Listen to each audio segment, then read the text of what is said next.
From originally being a more affordable option on the road to buying Rolex, Tudor has evolved into a brand that has its own standing in the market. From the release of Black Bay range in the watches in 2012, Tudor entered into a space of their own and gained the momentum.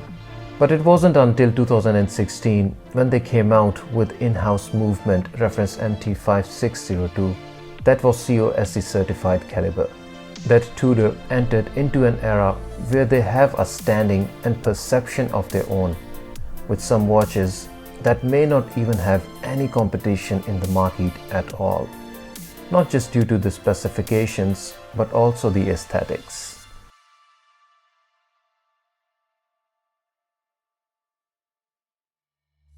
(2018) marked a big year for Tudor, especially after the release of Black Bay 58, which arguably is what sets Tudor apart from every other manufacturer in the way they responded to watch collectors' desires for aesthetics.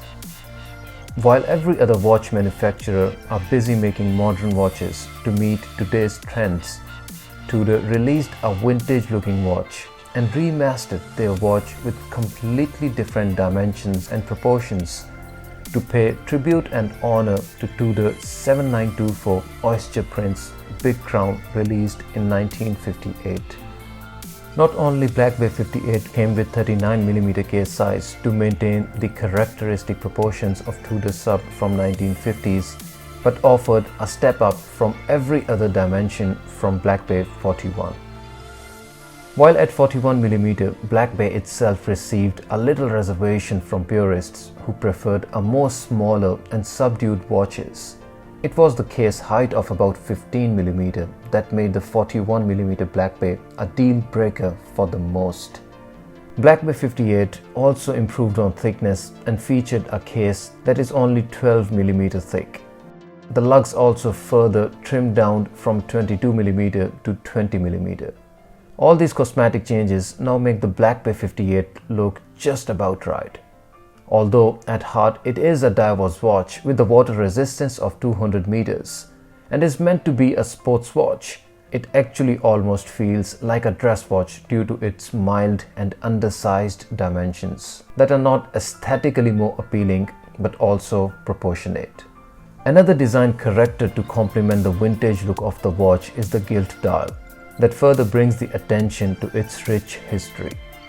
The gilt applied circular hour markers, gilt colored seconds track, gilt logo with gold colored hands and text on the top of subtle dial makes it not just very interesting but also very different from anything on offer from the modern watch range.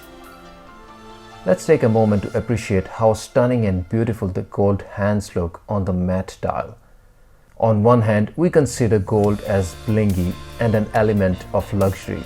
And then when you see these hands and subtleness they maintain while still offering a very aesthetically pleasing look, it is hard to not just stare and appreciate.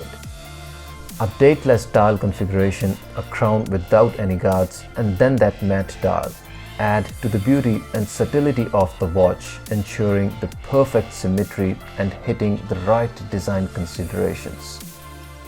The bezel is aluminum and comes with gold lettering suspended in black field to maintain the aesthetics as per the dial itself. The ridges on the bezel are quite small, meaning that the bezel action can be little slippery as the grip due to small teeth like coin edge is not very firm. The pip at noon with its raised dot housed inside a red triangle is another design element that links it directly to 60 years back to Tudor sub Big Crown. The crystal is very interesting domed sapphire crystal over the matte black dial. The dome crystal is one more example of how much in detail have Tudor gone into to preserve and showcase the heritage appeal of box crystal in the entire Black Bay range. And the Black Bay 58 makes no compromise here. The crystal sticks out from the bezel by about 2mm, and while offering the domed look adding to the beauty, it also allows for the watch dial to catch extra light due to its convexity. It may concern you into thinking that the crystal will present hitting hazard while walking through the doors, which is a valid concern, but I personally think that the rounded edges will help minimizing the impact. although I do agree that upon hitting the door or table, crystal is the first thing to come into the contact due to being the outermost part of the dial by good 2 to 3 millimeters. When we say that Black Bay 58 is significantly thinner from 41mm sibling, the credit goes to all new in-house movement reference MT5402, which is only 26mm by 5mm in size, as opposed to 32mm by 6.5mm movement in the older models. The MT5402 is COSC certified in-house caliber, offering 70 hours of power reserve, silicone hairspring and 27 jewels to beat at 28,800 vibrations. On the wrist, the piece wears beautifully and yet very low tone. Thanks to its smaller size, there is not even a question of whether the watch lugs flare out of the wrist and how well it contours to the wrist. The answer is just known. It wears beautifully and contours to the wrist seamlessly. The case profile is so subtle and has that under the radar attributes to it, that this can easily be the most dressy diver's watch out there in the wild. It is a sports watch, no doubt, but you may not need a second watch even if you had to use it with a formal attire. There are certain elements that deserve some extra attention. For instance, the bevels on the case lugs not only just offer a very beautiful touch to the overall refined looks of the watch, but also help with how the watch profile flows on the wrist and transitions the looks from the case into the bracelet. The top surfaces of the case are all nicely brushed and maintain a low-key appearance.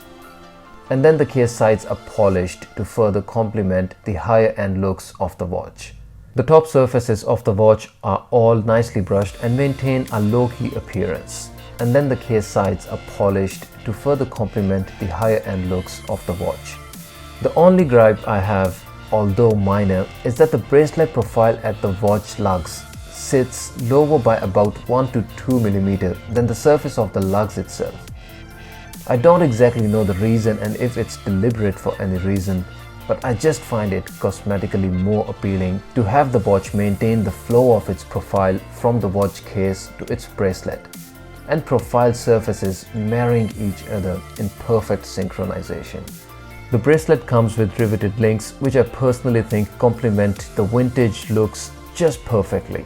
In the world full of modern watches, when you are making a vintage themed watch, you can't perfect it any better when even the bracelet comes riveted. It is, however, subjective and may concern some, but looking at overall watch profile and design elements, the riveted links work just perfect. The bracelet is all brushed and comes with decent level of brushing done on it. It isn't the best brushing I've ever seen, but it is definitely one of the very good ones in this price point. In the times of everything in the market focusing on modern, big and bold watches, Tudor Black Bay 58 is practically the only watch that is modern with the latest technological advancements, specifications and certifications at heart, yet a very vintage looking appearance in the flesh and showcasing the rich heritage of the manufacturer. It is the watch that has moved the brand Tudor into the space where there is no competition. The space where it's them and none. The space where if you had the appeal for the diverse watches of the past, yet wanted the latest and most accurate and reliable watch, you have only one road to take. Tudor Black Bay 58.